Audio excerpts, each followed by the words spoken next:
When we think of life and the time we have on this planet, you may have an idea in your head of how many years you'd spend doing what you love. Maybe you'd like to live until 70, maybe even 100.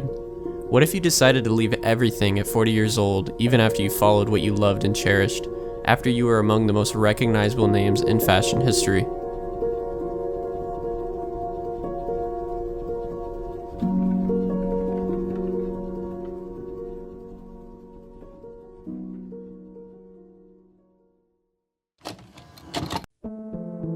He emerged on the scene as the bad boy of British fashion, but Alexander McQueen died an icon, an inspirational designer who helped transform the UK fashion industry and made his name with the world's biggest labels.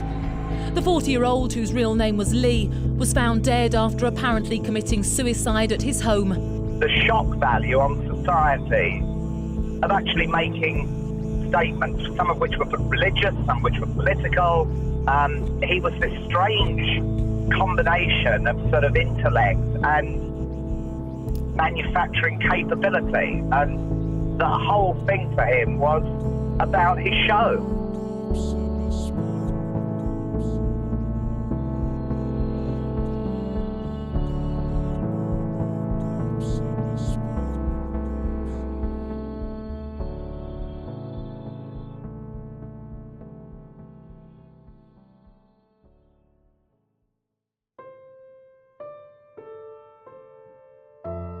Alexander McQueen's story starts in London during 1969. Raised by a working-class family of a cab driver father and a mother teaching social science, Alexander would be referred to as Lee by his family and friends. Growing up wasn't easy for Lee. Coming out as gay to his classmates at around 16 years old, Lee would face harassment and teasing from his classmates, which ultimately led to him leaving school completely. During his time at 16 years old, he would find a job in London's Mayfair district, most notably known for the creation of made-to-order men's suits and tailoring, where he was first introduced to the depth clothing had to offer. After gaining some hands-on experience in fashion, Lee made a choice to transition into a new job where he worked as a costume designer with Angels and Berman, where the creations would be featured in movies such as Star Wars, Titanic, and Alice in Wonderland. From these career choices, it's evident to realize that Lee wanted his work to have a dramatic impact and to tell a story. Lee's legacy was one that only he could truly understand. However, we can try our best to understand it through the importance of his art. Depending on how you look at it, the story from here takes a dark but beautiful turn. When Lee picks back up his education once again at Central St. Martin's College of Art and Design, he earns a master's degree and debuts his first ever collection titled Jack the Ripper Stalks His Victims. This collection was obviously inspired by Jack the Ripper, who was a serial killer during the 1880s who remained anonymous and was never captured. These strings of murders are still unsolved and nobody was ever able to figure out the true identity of the killer. The collection featured a very violent concept, and most of the clothing was based on the clothes prostitutes would wear during the era of the murders. My favorite item from this collection is a long pink coat with an all-over print of thorns, representing elegance and violence.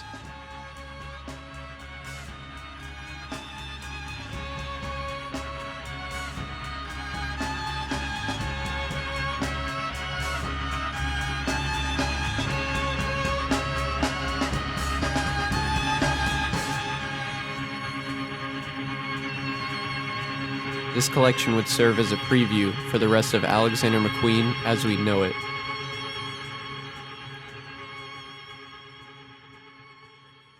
I'm from Tracy Emin. Do you ever have creative blocks, and does your personal life ever affect the way you design? That's one from the heart, I think. Similar to one I gave her. A lot of the not so much the collections, but the shows are kind of biographical. I think if anyone in the arts is whoever's in the arts, it's like it has to be kind of biographical because it's so personal. You can usually tell when I'm happy and when I'm sad for my show. McQueen says himself that his collections are biographical and that they reflect how he is feeling during the time. I think it's very telling that he felt to mention how you can tell if he is happy or sad following the release of one of his collections. I think this helps us truly understand the humanity behind the label of Alexander McQueen.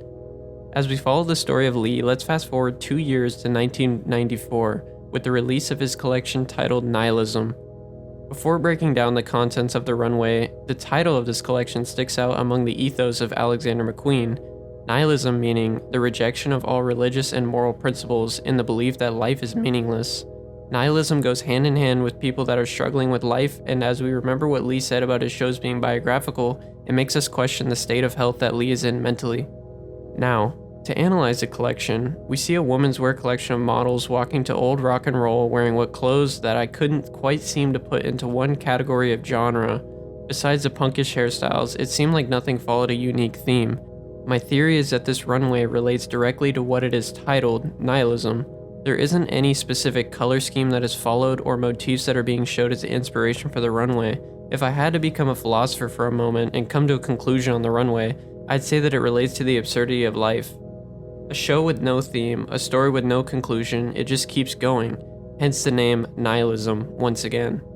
For anyone who participates in creating art in their free time, you can understand the sense of liberation that comes with creating things that you love. However, when your art becomes your work, things feel different and there are deadlines and guidelines for anything you wish to create. Potentially, this collection may have served as a look into McQueen's intricate mind and his relationship with creating art as a job, and especially his feelings with life at the time. Now, let's fast forward even further to the last collection fully released by Alexander McQueen before his untimely death, Plato's Atlantis Spring-Summer 2010.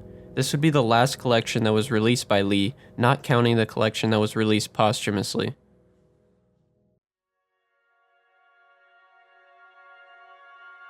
It was around this time that the story of McQueen would take a sharp turn. Around the time of his last collection, Lee would struggle with drug use, and his personal trainer has even gone on record saying that, quote, he was always coked out of his head or coming down from being coked out of his head. His personal trainer would refuse to help McQueen stay in shape after time of this occurring and was in fear of his mental state. It's also said that Lee's brother Tony was very worried about him. Lee would sleep in his office and would never go home. Right after he made one collection, he would get started on another. Lee had essentially become a workaholic and wasn't able to separate his life from his work.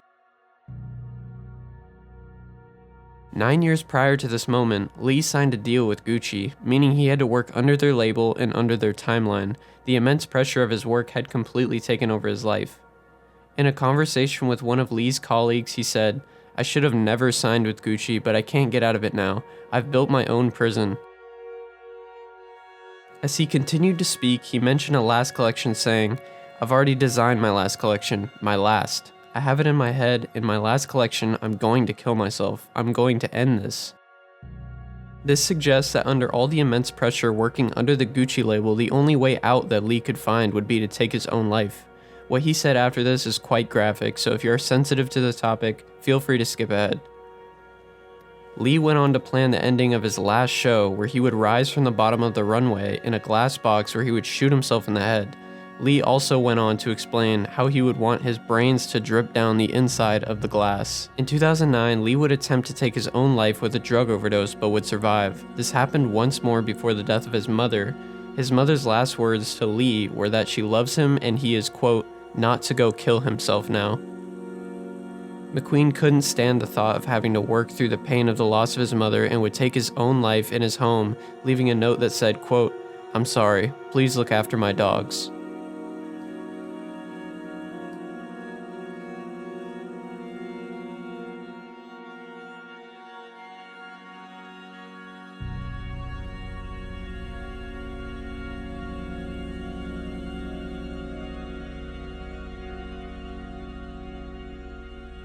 Alexander McQueen began his career as a 16-year-old on Savile Row. No one could have seen then what influence he would go on to have on global fashion. A man described after his death by many of the industry's greatest names in just 2 words: a genius. The death of McQueen had a profound impact on the fashion industry, and looking back at all of his work, we can be thankful for the creations that he has given us and try our best to understand his story.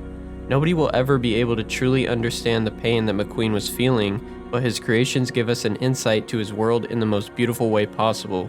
Alexander McQueen will undoubtedly go down as one of the best fashion designers ever.